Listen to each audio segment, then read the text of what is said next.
Welcome back to Indiana Newsdesk. A black man who's a member of Bloomington's Human Rights Commission and a well-known local civil rights activist says a group of white men assaulted him and threatened to get a noose after claiming he and his friends were trespassing on private property last weekend. Part of the incident was captured on cell phone video. In addition to local law enforcement, the FBI is also involved in the investigation. And as Mitch Legan reports, Vox Booker's attorney says it's obvious that it was a crime fueled by racism and hate. This video Vox Booker posted to his Facebook page over the weekend has gone viral with over 7 million views. In it, you see at least 3 white men yelling racial slurs and holding Booker down. Let him go, dude. Let him go. Let him go. Please, let him go. Please let him go. We're going to as soon as you let him go. I'm going to.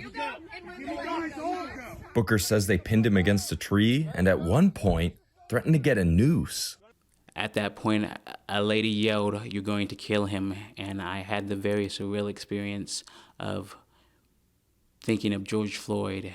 The FBI is involved now, and Booker's attorney says she wants the men charged with a hate crime.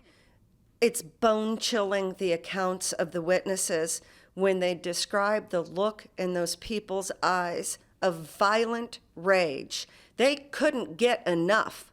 They wanted more. And again, Vox firmly believes, and he can speak for himself, that that would have been his last night on earth had it not been for his friends that came to his aid. Lyle also wants an investigation into the officer's response to the attack. She doesn't think the Department of Natural Resources, which has jurisdiction over the area, responded with enough urgency. And especially if it was a woman who had placed the 911 call and said, "I was just attacked, I couldn't breathe, my head hurts, I have patches of my hair missing," they would be out there lickety-split, I can tell you that much, and they would take away the man in handcuffs. Several lawmakers are urging the governor to get involved. Brief video clip that I viewed with my own 2 eyes was beyond disturbing, and that's why it's very important that the DNR, and they will, complete their investigation sooner rather than later. From everything that I've reviewed, the DNR has always and continues to act absolutely appropriately per protocol. Meanwhile, the community is rallying for change. Enough is enough.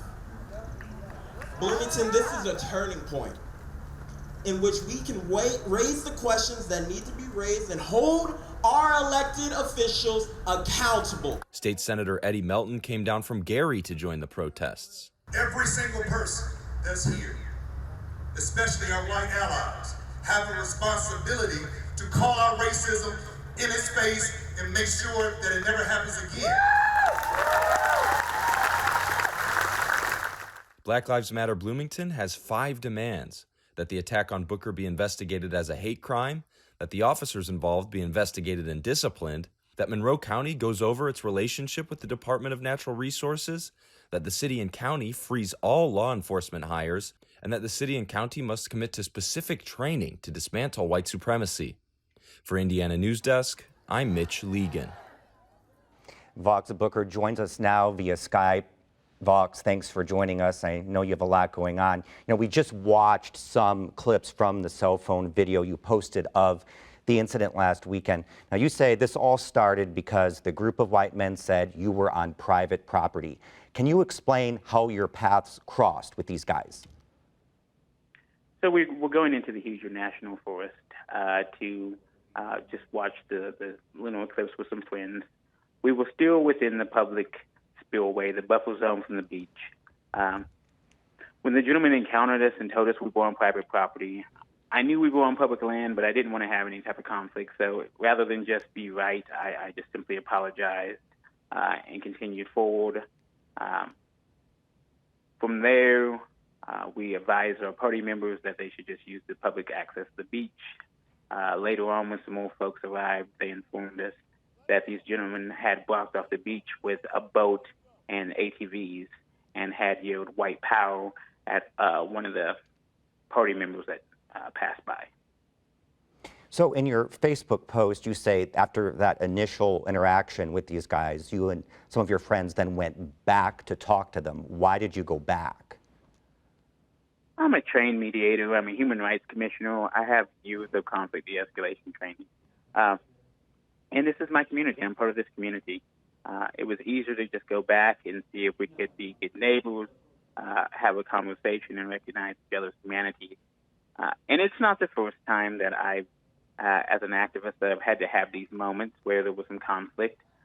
Just at a protest that I spoke at a few weeks before, we had some folks who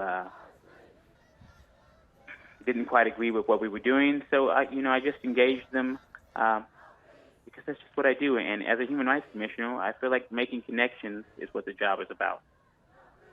I wanted to get to something earlier this week. You spoke to one of our colleagues here about this idea of race baiting, and you said if you're not a racist, you don't have to worry about taking the bait. Do you feel like you provoked these men at all? No, I didn't provoke them. I'm a de-escalating force.